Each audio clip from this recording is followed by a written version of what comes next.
Hello students, welcome to Learnalaya. Trigonometry 8.4 में सबसे पहला बेसिक जो हमें समझना है आज के लिए वो है उसकी आइडेंटिटीज, राइट। तो आइडेंटिटीज गाइस 3 टाइप की हैं और वो 3 टाइप में 3 पार्ट्स बन जाते हैं। यानी अगर पहली आइडेंटिटी में देखूं तो ये होती है sine square theta plus cos square theta is equal to 1। तो आप देख रहे हो sine plus cos equal to 1, तो यहां से 2 आइडेंटिटी और निकलेंगी। अगर मुझे साइन स्क्वायर थीटा की वैल्यू चाहिए ओनली, तो क्या होगा, ये कॉस स्क्वायर थीटा यहां से शिफ्ट होगा और जब ये यहां से शिफ्ट होगा तो वहां पर जाके 1 माइनस कॉस स्क्वायर थीटा होगा, राइट। एंड अगर मुझे यहीं से कॉस स्क्वायर थीटा की वैल्यू चाहिए तो कॉस स्क्वायर थीटा यहीं पर रहेगा और ये साइन स्क्वायर यहां से जाके शिफ्ट हो जाएगा and it will be 1 minus sign square theta. तो यहां से 3 आइडेंटिटी बन गई एक से, है ना। तो कहीं पर ये यूज होगी, कहीं पर ये यूज होगी और कहीं पर ये यूज होगी, तो आपको ये पता होनी चाहिए। Similarly cosec square theta minus cot square theta is equal to 1, second identity. फिर इसमें से भी 2 और पार्ट्स बन सकते हैं क्योंकि यहाँ पे कॉसेक है, तो यहाँ पे हम निकाल सकते हैं cosec square theta is equal to 1 plus cot square theta, right.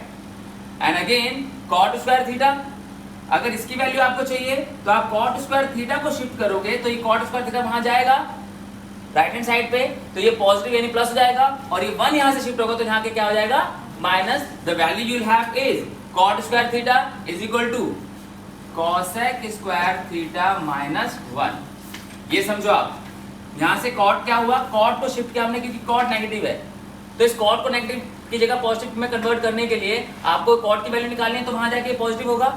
जब ये वहां जाएगा तो यहाँ से 1 शिफ्ट होगा और 1 शिफ्ट होकर यहाँ पे आके नेगेटिव हो जाएगा। And we know that 1 is equal to 2, तो 2 इज इक्वल टू 1, यानी हम इसको राइट हैंड साइड पे लिखें या लेफ्ट हैंड साइड पे लिखें या 1 को शिफ्ट कर दें, कोई फर्क नहीं पड़ता, दोनों सेम ही चीज है, राइट। तो ये दोनों एक ही बात है। सिमिलरली हम कॉट को उधर ले गए बट हमने उसको यहाँ पे ऐसे प्रेजेंट किया, तो ये गलत या अलग नहीं, राइट।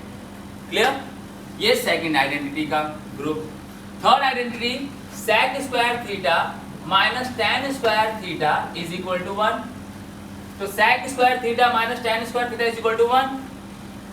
पहली आइडेंटिटी का फर्स्ट पार्ट, तो सेकंड क्या बनेगा, sec square theta is equal to 1 plus tan square theta, और 10 वहां जाएगा तो ये प्लस, तो tan square theta is equal to sec square theta minus 1। तो ये हमारी थर्ड आइडेंटिटी। तो आपको 3 ग्रुप मिल गए आइडेंटिटीज के, 1 2 3, और ये सारे यूज हो सकते हैं एज पर देयर नीड। जिस क्वेश्चन में जब जहां इनकी जरूरत होगी ये यूज होते हैं, राइट। क्लियर। अगली एक्सरसाइज को करने के लिए एक तो हमें ये बात ध्यान रखनी है, plus the rule we have done in the very first class, the relation between trigonometric ratios. क्या उनके बीच में कौन सा रिलेशन होता है, इनवर्स रिलेशन, याद है ना। कैसे, अगर मैं साइन थीटा की बात करूं तो साइन थीटा क्या होता है 1 upon cosec theta, cos theta की बात करूं तो वो क्या होता है 1 upon sec theta, tan theta की बात करूं तो वो क्या होता है 1 upon cot theta, right. Similarly इनके बीच में भी रिलेशन होता है। कॉसेक थीटा की अगर मैं वैल्यू निकालना चाहूं तो cosec theta is equal to क्या होगा 1 upon sine theta. Sec theta की अगर मैं वैल्यू निकालना चाहूं तो sec theta is equal to क्या होता है 1 अपॉन कॉस थीटा, और अगर मैं कॉट थीटा की वैल्यू निकालना चाहूं तो ये क्या होता है 1 upon ten theta. And remember इनके अलावा 2 बातें और हमने डिस्कस की थी छोटी सी, sine theta upon cos theta is equal to tan theta and also cos theta upon sine theta is equal to cot theta. तो ये एक और ग्रुप है जो आपको याद रखना पड़ेगा, सेकेंड, ठीक है। तो आने वाले क्वेश्चन जो हैं जिसमें आपको एलएचएस और आरएचएस को इक्वल प्रूव करना होगा, प्रूव वाले क्वेश्चन है, कुछ भी बेस पे क्वेश्चन हो, ठीक है, उनमें आपको इनकी जरूरत पड़ेगी, राइट।